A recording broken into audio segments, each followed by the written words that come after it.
Hello, kamusta na tayong lahat? I praise my Father. He's faithful, He's just, He's marvelous, He's amazing, He is wonderful, awesome, Creator of heaven and earth. And I thank my Jesus Christ, my Savior and Redeemer, for His precious blood. And because of Jesus Christ, we are valuable in our Father's eyes. And I thank the Holy Spirit for the love, joy, peace, forbearance, kindness, gentleness, goodness, faithfulness, and self-control. So every time na magagalit tayo, no? Kasi tao lang tayo. May nag-remind sa atin. Yun ang Holy Spirit. Nag-remind sa atin na huwag tayo magalit. Nag-remind sa atin na kasama natin si Almighty Father tsaka si Jesus Christ na nasa hearts natin.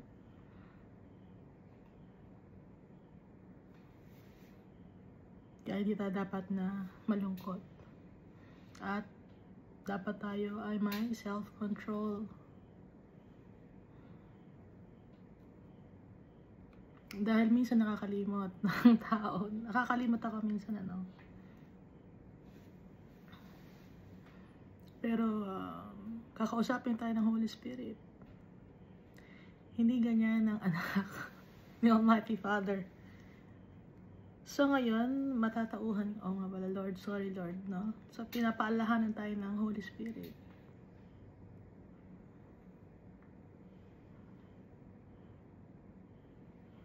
So every day yan, every day. So we must read the Bible, talk to our Father, and Jesus Christ, through the power of the Holy Spirit. So last time we read 2 Samuel chapter 11. Dito sa 2 Samuel chapter 11, dito minimension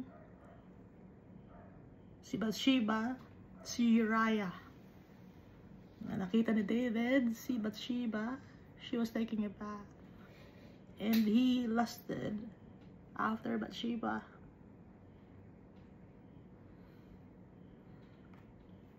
And so David ordered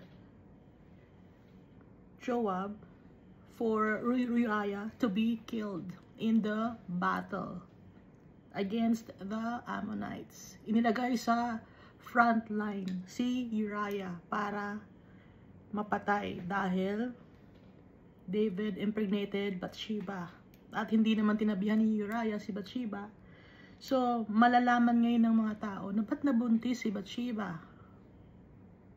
So, patago yun, no? Patago yung ginawa ni David. At patago din yung nangyari na pagkakapatay kay Uriah. Although ang mga Ammonites ang nakapatay kay Uriah, David caused Uriah to be in the front line kasi inutusan niya si Joab through letter. Na si Uriah mismo ang may daladala and he handed the letter to Joab. So, conspiracy yun, ano? Conspired to David and Joab conspired for Uriah to be killed dahil kay Bathsheba na nabuntis niya.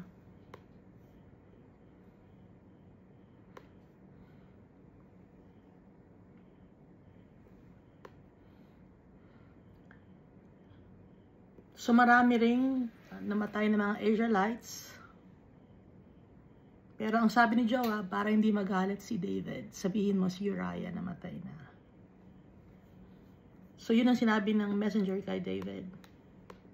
At nung malaman ni David yun, humupa yung galit ni David. Dito sa verse 25. Thus you shall say to Joab, let this thing displease you. Hayaan mo na to. Ganyan talaga ang battle. May mga namamatay. natatalo tayo, nananalo tayo.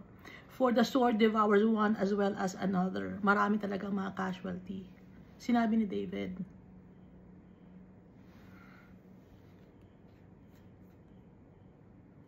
So ngayon narinig ni Bathsheba, nalaman niya na Uriah had been killed in the battle against the Ammonites. And so she mourned for her husband, and after some time, after her mourning, David had sent for her, and she became his wife. At nanganak si Bathsheba. But the thing that David had done displeased the Lord, or was evil in the eyes of the Almighty Father. Masama ang ginawa ni David. So nakikita natin na si David pinili ni Almighty Father to be king because David's heart was pure. Pero tao din si David. Gaya natin. May mga good points tayo at meron din tayong mga bad deeds dahil ang wicked ang mga tao. Inherently wicked. Marami tayong mga iniisip sa mga kapwa-tao natin na masama. Kahit hindi natin kilala ang kapwa-tao natin, nag-iisip tayo ng masama sa kapwa-tao natin. Dahil ang utak ng tao nakalagay lang sa Genesis na continually thinking of evil things. So dito tayo sa 2 Samuel chapter 12. Then the Lord sent Nathan to David. Dahil ang time na to, ang prophet, nung time na si David ay king of Israel, was Nathan. And he came to him and said to him, so my message, see Almighty Father kay David, and he relayed it to Nathan. And so Nathan then relayed the message of the Almighty Father to David. And he came to him and said to him, there were 2 men in one city, one rich and the other poor. So nagbigay ng parable si Almighty Father kay Nathan na sasabihin kay David.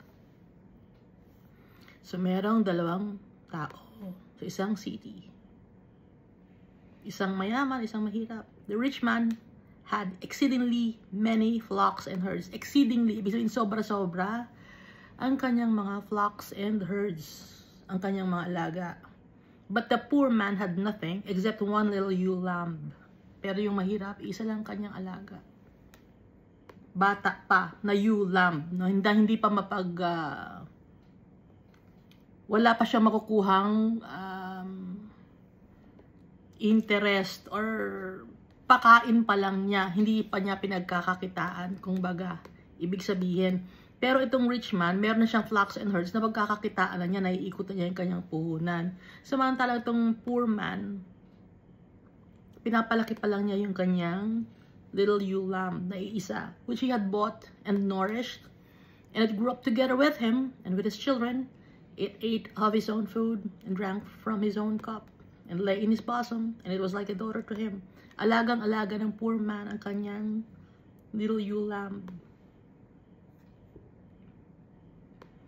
Mahal na mahal niya, ibig sabihin, no? Ng poor man ang kanyang ewe lamb na kaisa-isa. Dali isa lang yun. Verse 4, a traveler came to the rich man who refused to take from his own flock. Ngayon, nagkaroon ng bisita ang rich man. Instead na kumuha siya sa kanyang flock ng or herds or animal na mapaipakakain sa traveler, kinuha niya yung ewe lamb ng poor man. And from his own herd to prepare one for the wayfaring man who had come to him, but he took the poor man's lamb and prepared it for the man who had come to him. Iisa na nga lang yung ewe lamb ng poor man, kinuha pa ng mayaman. Samantalang yung mayaman, marami siyang mga flocks and herds na pwede niyang i-present or ihain sa wayfaring man or sa traveler. Verse 5. So David's anger was greatly aroused against the man, and he said to Nathan, as the Lord lives, the man who has done this shall surely die. Yung gumawa ng bagay na ganito, na evil, dapat siyang mamatay. Sabi ni David, yung rich man, sabi ni David, dapat mamatay yon kasi isa na nga lang yung lamb ng poor man, kinuha pa niya. At kinatay pa niya para ihain sa bisita ng mayaman. Verse 6, and he shall restore fourfold for the lamb because he did this thing and because he had no pity. At ang dapat niyang gawin, he should restore fourfold for the lamb. Bayaran niya yun ng 4 na beses yung lamb na kinuha niya sa mahirap. Kasi ginawa niya yung bagay na yun, naninakaw niya o kinuha niya at wala siyang awa, and because he had no pity.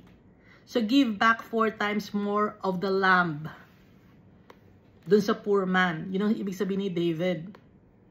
Kasi nga, si David siya yung nagja-judge, no? So, example lang ito. Ngayon, ang decision ni David, ganun dapat. 4 times dapat ibigay or bayaran yung poor man ng rich man. Verse 7, then Nathan said to David, you are the man. Thus says Lord God of Israel, I anointed you king over Israel, and I delivered you from the hand of Saul. Ikaw yung tao na yon, ikaw yung rich man na yon. Ikaw yung kumatay dun sa little ewe lamb ng poor man. Ikaw yung nang abuso ng power. Sabi ni Almighty Father, inanoint ka niya as king over Israel. And I delivered you from the hand of Saul, sabi ni Almighty Father, na nirelay ni Nathan kay David. Verse 8, I gave you your master's house, pati na ang mga lupain, and your master's wives into your keeping. At marami ka ring asawa. Meron kang ilang wives mo, ilan ang concubine mo, and gave you the house of Israel and Judah. At nasa sa iyo rin ang buong Israel, yung Judah at ang Israel. And if that had been too little, at kung kukulang pa yun sa'yo, nakukulangan ka pa dun sa binigay ko sa'yo, sabi ni Almighty Father, I also would have given you much more. Bibigyan ka, dapat pasana kita ng mas madami. Sabi ni Almighty Father, I also would have given you much more. Verse 9, why have you despised the commandment of the Lord to do evil in His sight? Bakit mo ginawa ang bagay na yun? Gumawa ka ng evil deeds. Kitang-kita ni Almighty Father. Lahat ng mga ginagawa natin. Lahat ng mga sinasabi natin. Lahat ng mga nasa puso natin. Lahat ng mga nasa isip natin na sinasabi natin sa kapwa-tao natin. Nakikita ni Almighty Father. Alam niya. Alam niya kung ano ang tingin niyo sa akin. Alam ni Almighty Father. Kahit hindi ko kayo kilala, si Almighty Father, kilala niya kayo. Kung anong pagkatao niyo kilala ni Almighty Father, ako rin kilala rin ako ni Almighty Father kung anong pagkatao ko. Walang nalilihim kay Almighty Father. At alam ni Almighty Father in the future kung anong gagawin natin. Ituloy natin ang verse 9. You have killed Uriah the Hittite with the sword. Ikaw ang pumatay kay Uriah the Hittite sa pamamagitan ng sword. Kahit na Ammonites ang nakapatay kay Uriah, pero inutos naman ni David kay Joab na ilagay sa front line si Uriah para mapatay. So, indirectly, si David ang nakapatay or pumatay. You have taken his wife to be your wife. At inago mo pa ang kanyang asawa bago pa man siya pamatay. And have killed him with the sword of the people of Ammon. So, 3 klase ang kasalanan niya. At sinisisi mo pa ang mga Ammonites na ang Ammonites ang nakapatay kay Uriah. Pero ang totoo, ikaw ang nakapatay kay Uriah. Ikaw ang pumatay. At kinuha mo pa ang kanyang kaisa-isang asawa. Sinisisi mo pa yung mga Ammonites. Itong ibig sabihin nito.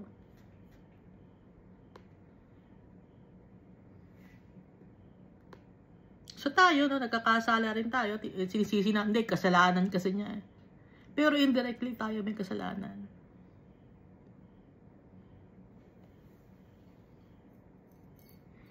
Sasabihin, hindi, bakit siya pumatol? Bakit siya pumatol? Kasalanan niya yon. Pero indirectly, kaya siya pumatol dahil meron ka ring motive, no? Gumawa ka ng way para patulan ka. So, kasalanan mo din.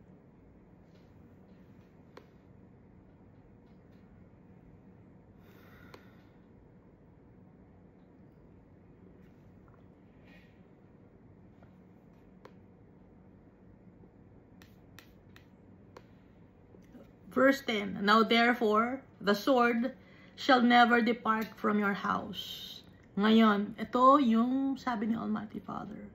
Yung sword, ibig sabihin ng sword, ang pag-aaway, shall never depart from your house. Hindi mawawala ang away sa iyong household, sa iyong family. Because you have despised me, or rejected me. Dahil pag nagkakasala tayo kay Almighty Father, we are rejecting Him. And have taken the wife of Uriah, the Hittite, to be your wife. At saka kinuha pa yung asawa ni Uriah para maging asawa mo. Ang dami-dami mo ng asawa, kinuha ka pa na iba pang asawa. Na may asawa pa yung kinuhanan mo, na marami pang ikaw na asawa, kinuha pa yung asawa ng isa, na iisa lang ang asawa niya, na mahirap lang siya. Nagta-take advantage. Taking advantage of people. Minsan, pinakain mo na sa bahay mo, inaruga mo bilang part of the family na. Pero anong ginawa mo? Inabuso mo ang kabaitan sa'yo ng mga tao.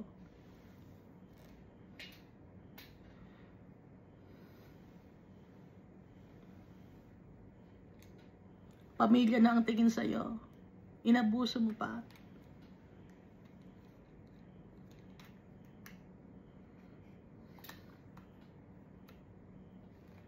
Gusto mo pang papag-awayin ang mga tao na nasa pamilya na yon para pag-awayin sila.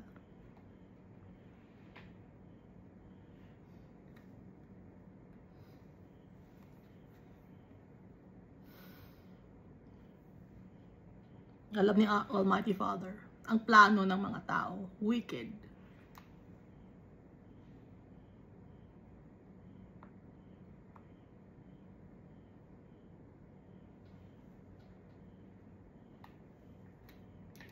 Nilalandi-landi mo pa kung ano man, kung sino man yung mga nasa bahay na yon.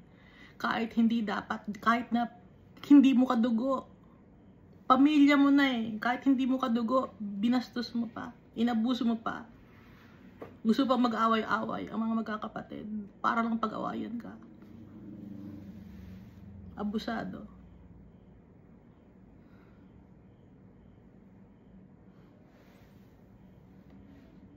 Alam ni Almighty Father lahat.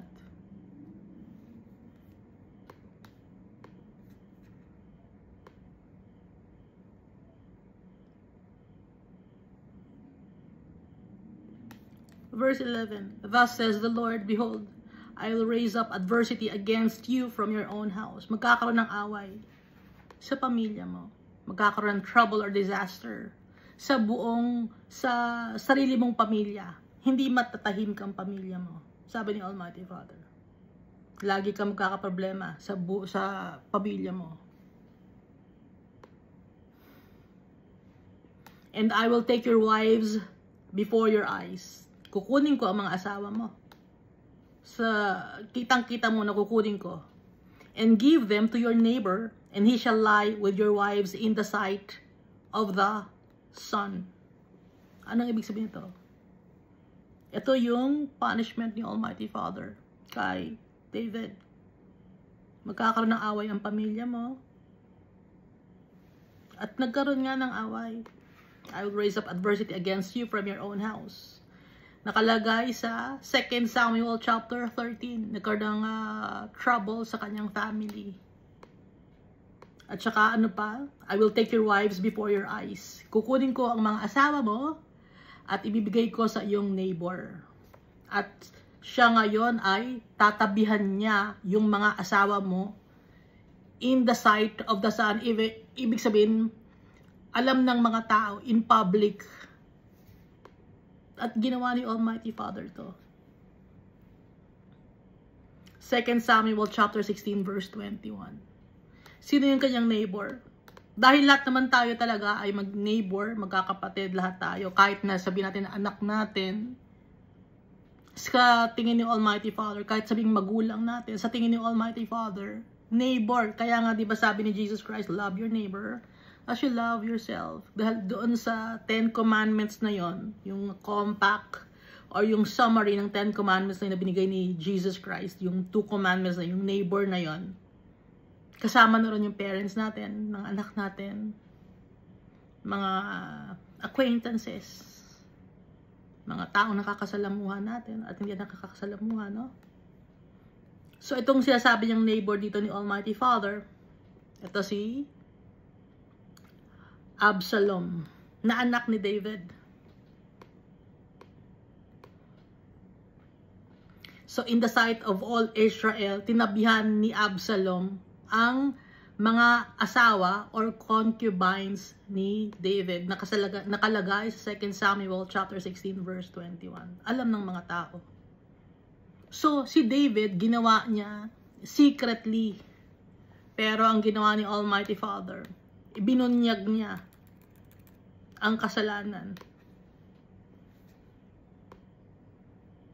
Nakakatakot magkano si Almighty Father. Up to now,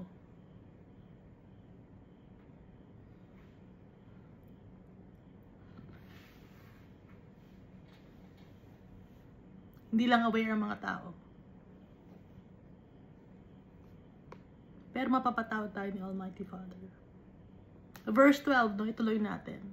For you did it secretly. Secretly mong kinuha si Bathsheba. Tinabihan mo, nabuntis mo secretly. Tapos, pinapatay mo si Uriah secretly. For you did it secretly. You conspired with Joab and your servants. No? Alam ng mga servants yon, alam nila yon. Pero syempre, yung whole of Israel, hindi nila alam yun. So verse 12, tuloy natin. For you did it secretly, sabi ni Almighty Father, but I will do this thing before all Israel, before the sun. Ipapahiya kita sa mga tao. For all the people to know what you did.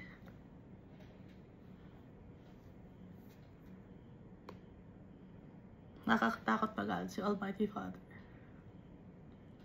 Hindi ba kayo natatakot?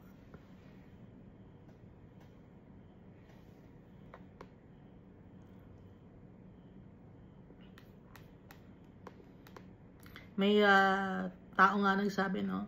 Nag-comment. Weird daw ako, weird. Hindi naman ako nagagalit sa comment niya kung na weird ako. Kasi alam ko naman sa sarili ko. Weird nga lang. Iba. Pero tanggap ako ni Almighty Father. Mahal niya ako.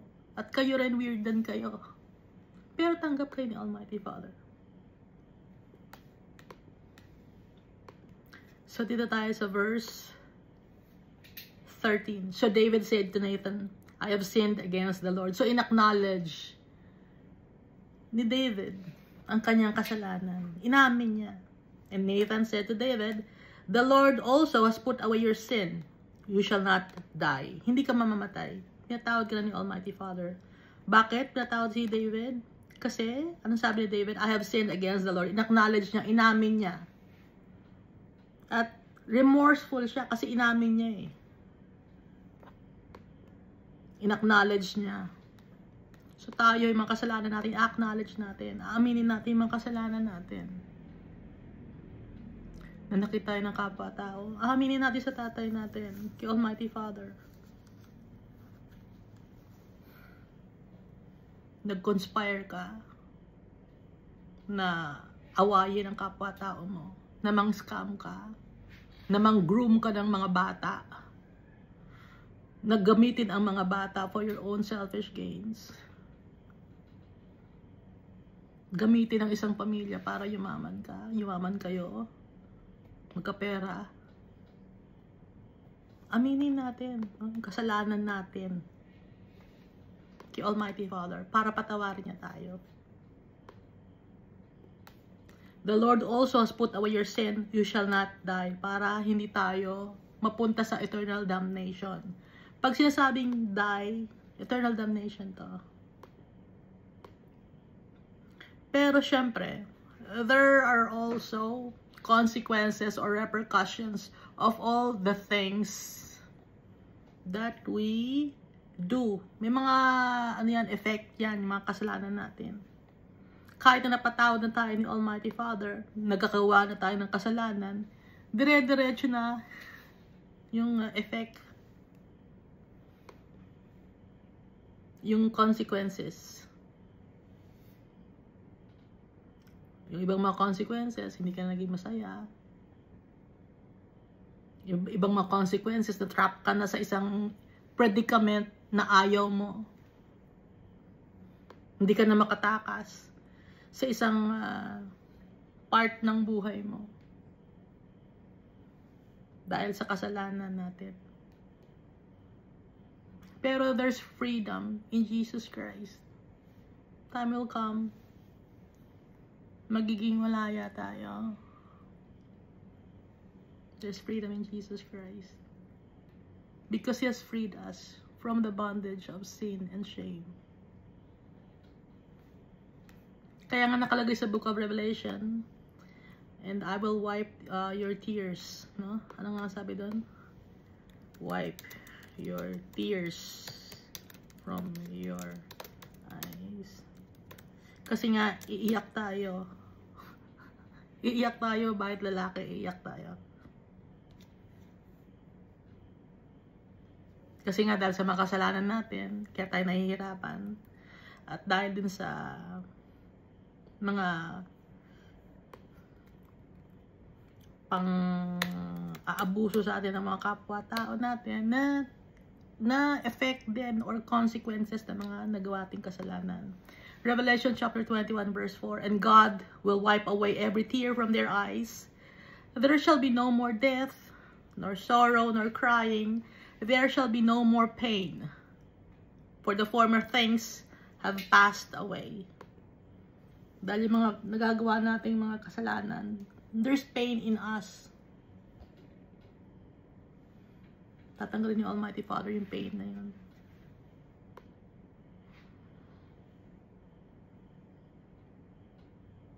Verse 14, however, because by this deed, you have been given great occasion to the enemies of the Lord to blaspheme. Dahil sa ginawa mong kasalanan na to, nag-rejoice ngayon ang mga kalaban, ang mga enemies ni Almighty Father, para magsaya sila, nagsasaya sila. Ganyan ba si David? Hindi naman pala maayos si David na tao eh. So ito, ibig sabihin ito, you have given great occasion for the enemies of the Lord to blaspheme. Nasisira ngayon ang pangalan ni Almighty Father dahil sa mga kasalanan natin.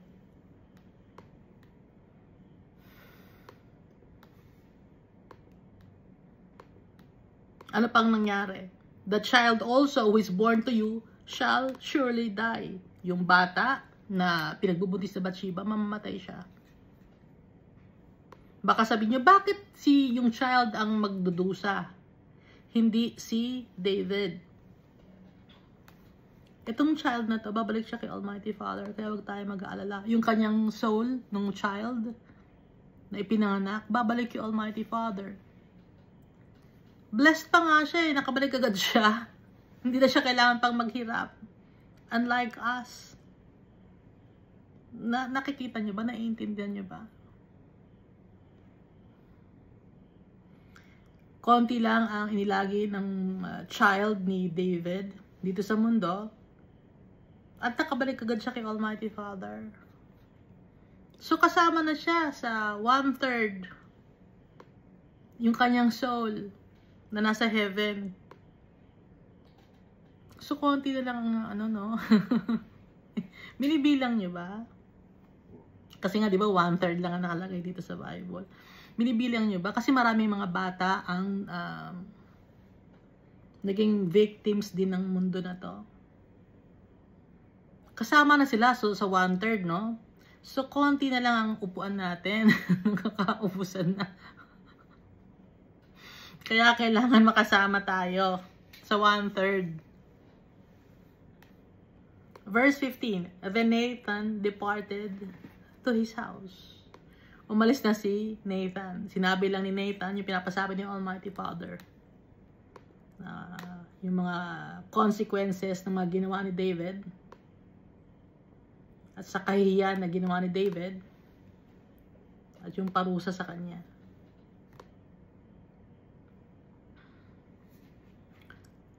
Then Nathan departed to his house, and the Lord struck the child. So, nanganak na si Bathsheba, at nagkasakit ang bata. That Uriah's wife bore to David, and it became ill. Nagkasakit yung baby ni Bathsheba at ni David nung time na nagkasala si David kay Almighty Father. Verse 16, David therefore pleaded with God for the child, and David fasted and went in and lay all night on the ground. So sa sahig, sa lupa, nakahiga si David.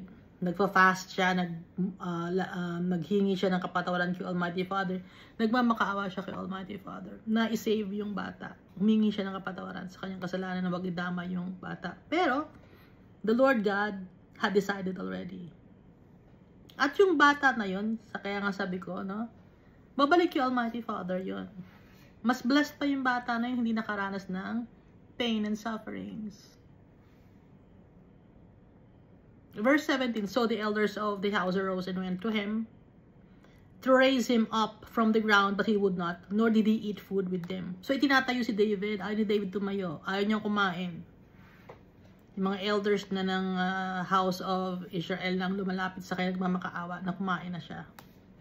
Verse 18, then on the 7th day, it came to pass that the child died. Why 7th day?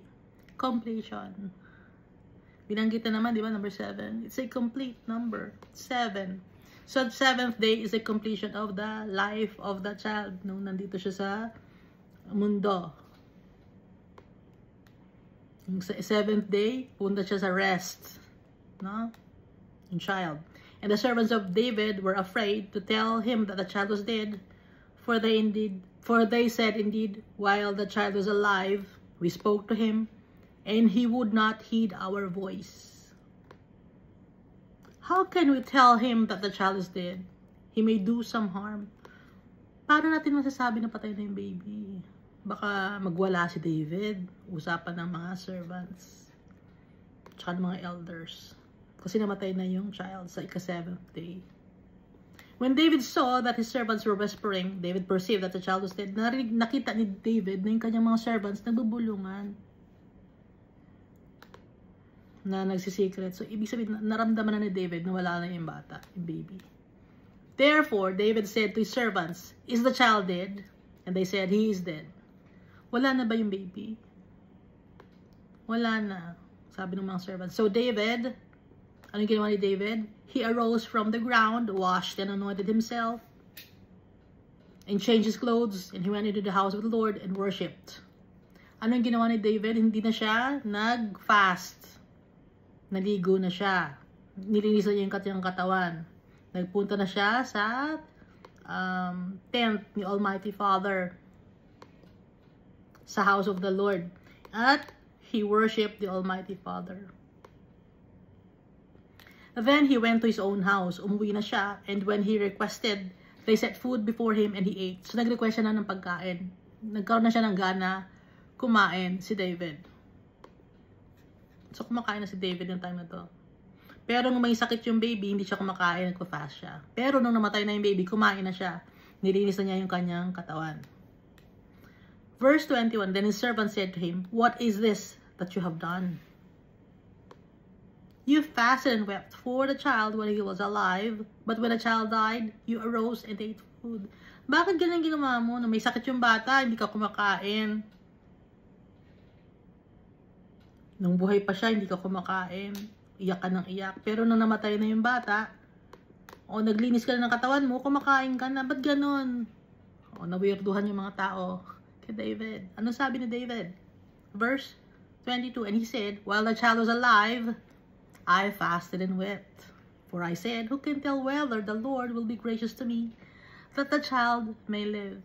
Kaya ako hindi kumakain, nagpa-fast ako nung buhay pa yung bata dahil baka kaawaan ako ni Almighty Father na mabuhay yung bata. Kaya nagpa-fast ako, nagpe-pray ako, umiiyak ako sa kanya, naghahagulgul ako sa kanya. Verse 23, but now he is dead. Pero ngayon patay na yung bata, wala na akong magagawa. Why should I fast? Bakit pa ako magpa-fast? Namatay na. Can I bring him back again? Mabubuhay ba yung bata kung magpa-fast ako?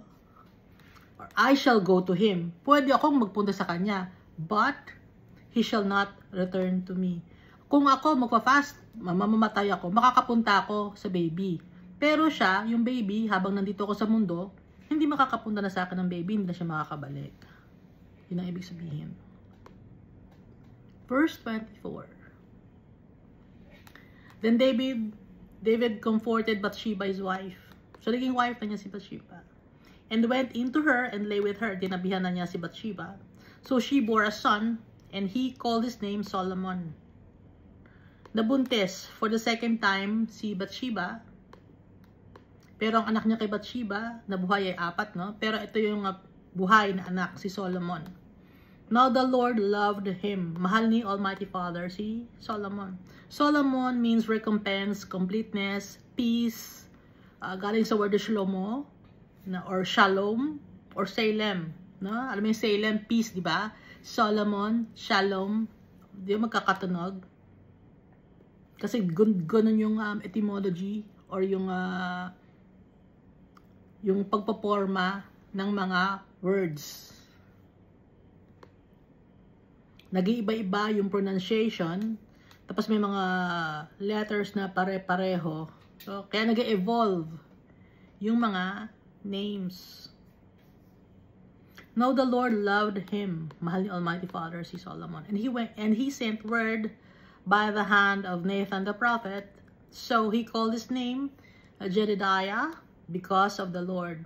Ibig sabihin ng Jedidiah, tawag kay Solomon, Jedidiah, o Jedidiah, beloved of the Lord.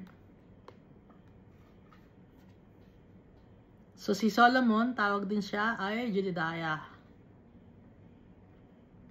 So nangyari ito, no? So nabuntis si Bathsheba for the first time, so that's 9 months.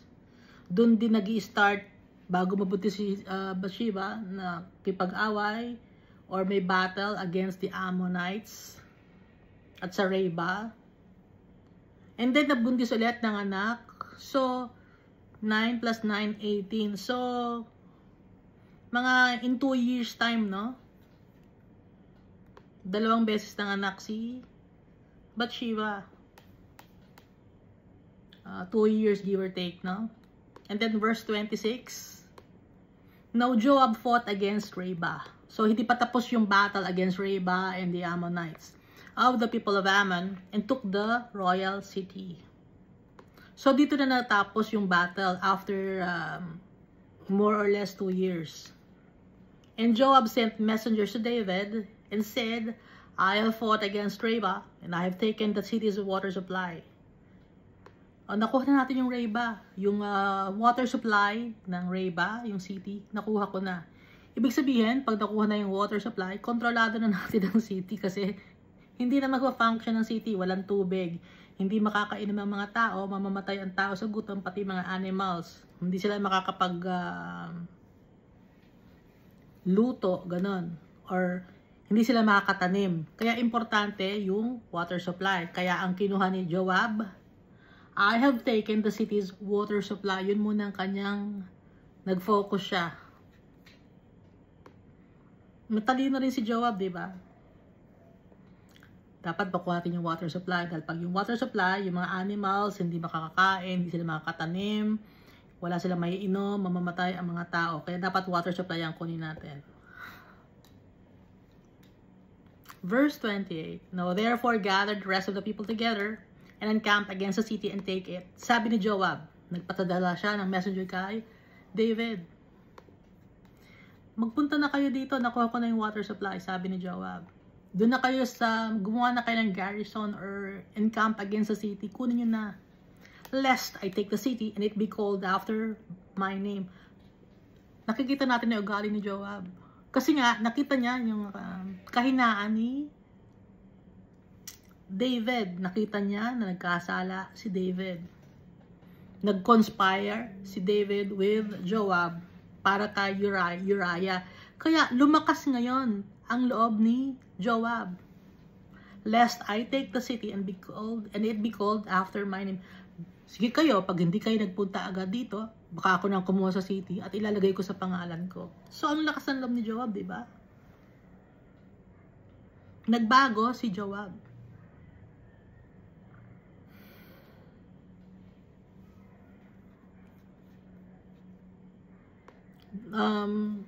Bumaba ang tingin niya kay David.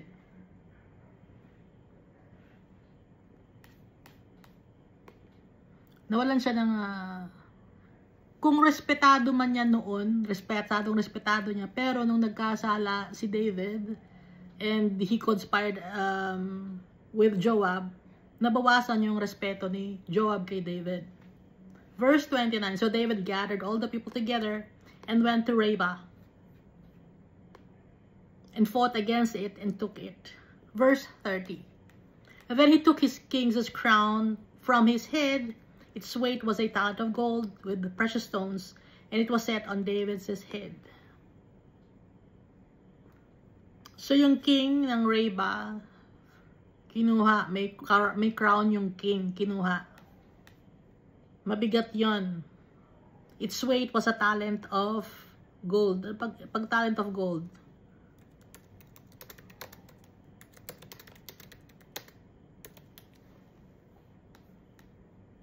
Bigat naman ito. 74 pounds or 34 kilos. Paano mamalagay sa ulo yon? 75 pounds.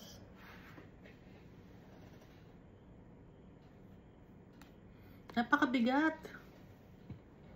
Isang sako ng bigas, 50 kilos, no? Hindi pati mabuhat. Ito, 75. Ay, 50 kilos. Convert nga sa pounds. Hindi na, 50 kilos. Mababa sa 50 kilos. Kasi 34 kilos pala. Sorry, no? So, kulang-kulang, 1 kilo ng bigas. Yung bigas na malaki, yung sako ng bigas. Ilalagay mo sa ulo mo. Mga kalahati nun. Bigat na, no? With precious stones. And it was set on David's head. And also, he brought it out, the spoil of the city in great abundance. At marami ring mga gold, silver, and gems ang city. May mga plunder sila, may mga pagkain, may mga animals, ganon. Flocks and herds, mga bronze, precious metals. Verse 31, and he brought out the people who were in it and put them to work with the saws and iron picks and iron axes. So, ang mga tao sa Ammonites, naging trabahante. Sila ay naglalagari ng kahoy, binigay na trabaho sa kanila, or nagtitibag ng bato, or nagpupukpok ng mga kahoy, or ng puno. And made them cross over the brickworks. At sila rin ang gumagawa ng mga brickworks, mga bahay. Yun ang kanila naging trabaho. So he did to all the cities of the people of Ammon. And David and all the people returned to Jerusalem.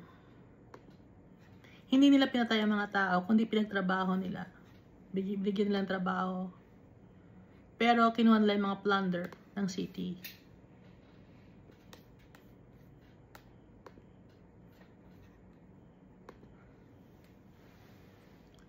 Second Samuel chapter 15. Dito na nag-umpisa yung problema sa household ni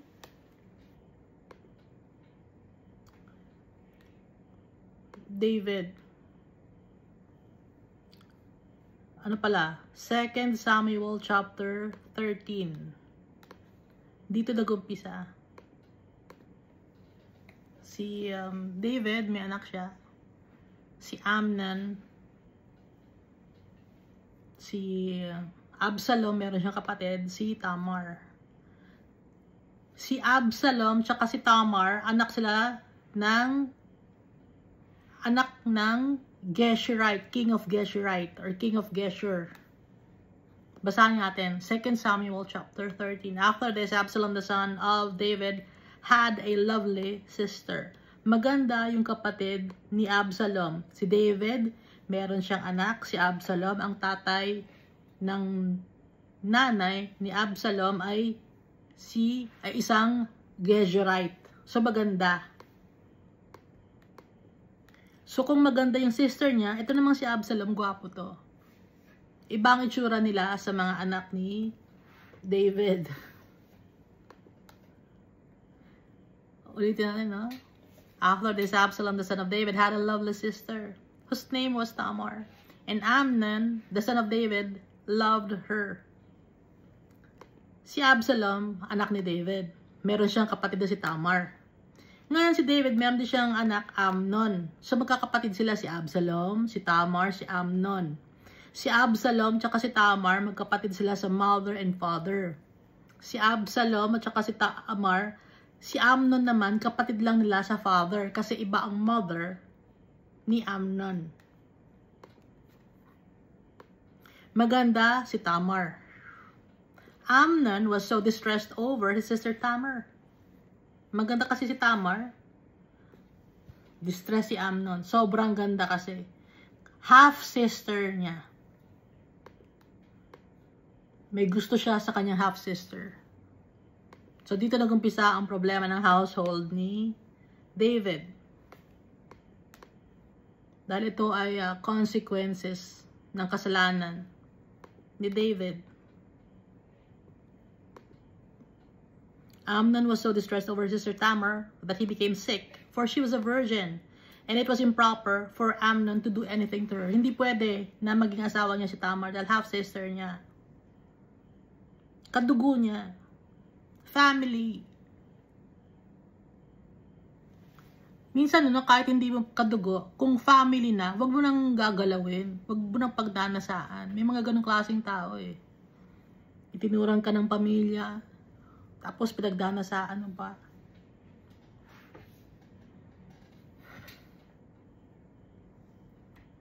Yung halos kaedad din ng anak mo, pinagnanasaan mo pa. May mga ganong klaseng tao. Mga ganong klaseng lalaki. Mga demon possessed. Hindi magagawa ng mga taong normal yun, ng mga lalaking normal yung ganito. Gaya itong si Amnon.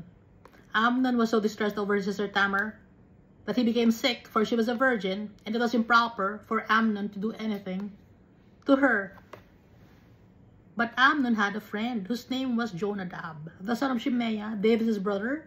No, Jonadab was a very crafty man. So si David, meron siyang kapatid, si Shimeah. Si Shimeah may anak si Jonadab. So Jonadab, kaibigan niya si Amnon. So magpinsan sila. Magkaibigan sila, magpinsan sila. Kapatid ni David na si Shimeah, yung tatay ni Jonadab. Ngayon ito si Jonadab, he was a very crafty man. Ibig sabihin, he was cunning, sly, smart, or sneaky, clever. Yun ibig sabihin ng crafty. Or magaling mag-isip, mag-designing, no? Or scheme. Shrewd. Yan, ganun. Verse 4, and he said to him, why are you the king's son, becoming thinner day after day? Bakit ang payat-payat mo na, Amnon? Ano nangyayari sa'yo? Bakit may sakit ka ba? Sabi ni Jonadab. Will you not tell me? Amnon said to him, I love Tamar, my brother Absalom's sister. Mahal ko si Tamar, yung sister, yung half-sister ko, kapatid mismo ni Absalom. Mahal ko siya. Kaya naman mayayat ako. Kaya nangangayayat ako, sabi ni Amnon. Napaka-evil, di ba? Bakit nasa Bible to? For us to know na yung mga tao noon, may mga evil people tao na noon, up to now, may mga ganito pa rin klaseng mga tao. Naiiba lang ang pangalan. Naiiba lang ang time. Pero noon, may ganito ng pangyayari. Hanggang ngayon, may ganito pa rin mga pangyayari. Kahit hindi mo kadugo, kahit na turing na sa'yo kapatid or kapamilya mo. Pero gusto mong bastusin. Nakakalungkot, di ba? Verse 5, so Jonadab said to him, lie down on your bed and pretend to be ill. And when your father comes to see you, say to him, please let my sister Tamar come and give me food and prepare the food in my sight that I may eat it and eat it from her hand. Sabi ni Jonadab, okay, Amnon. So itong si Jonadab, wicked din kasi yung advice niya kay Amnon, wicked din. So, paano natin maiwasan yung mga ganitong klaseng tao? Mag-pray tayo kay Almighty Father. Lord, ingatan niyo po, Lord, kami. Protektahan niyo kami sa mga, naialayo kami sa mga tao na may mga masasamang isip sa amin. Dahil ang makakapag-protekta lang sa atin si Almighty Father. Siya lang ang makakapag-ingat sa atin. Baka sabihin nyo, bakit hindi sila iningatan ni Almighty Father? Ito ay repercussion ng ginawa ni David. Kaya nangyari ito. Inalaw ni Almighty Father para mapahiya si David. Kaya tayo, papakumaba tayo sa tatay natin, matakot tayo sa mga salita ng tatay natin. Matakot tayo.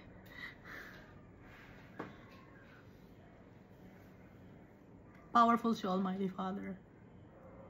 Powerful si Jesus Christ. Powerful ang Holy Spirit.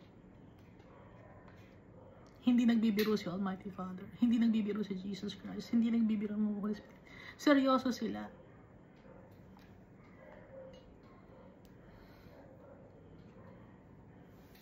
Holiness, righteousness, justice, goodness, kindness, and love for our brethren. Yun ang gusto ni Almighty Father na i-practice natin every day. Dahil yung tatay natin, He's righteous. Para maingatan tayo ng tatay natin. In everything that we do, ask God's advice, ask God's hand to cover us, to guide us. Ask the help of Jesus Christ. Use the name of Jesus Christ through the power of the Holy Spirit. Thank you, and God loves us all so much.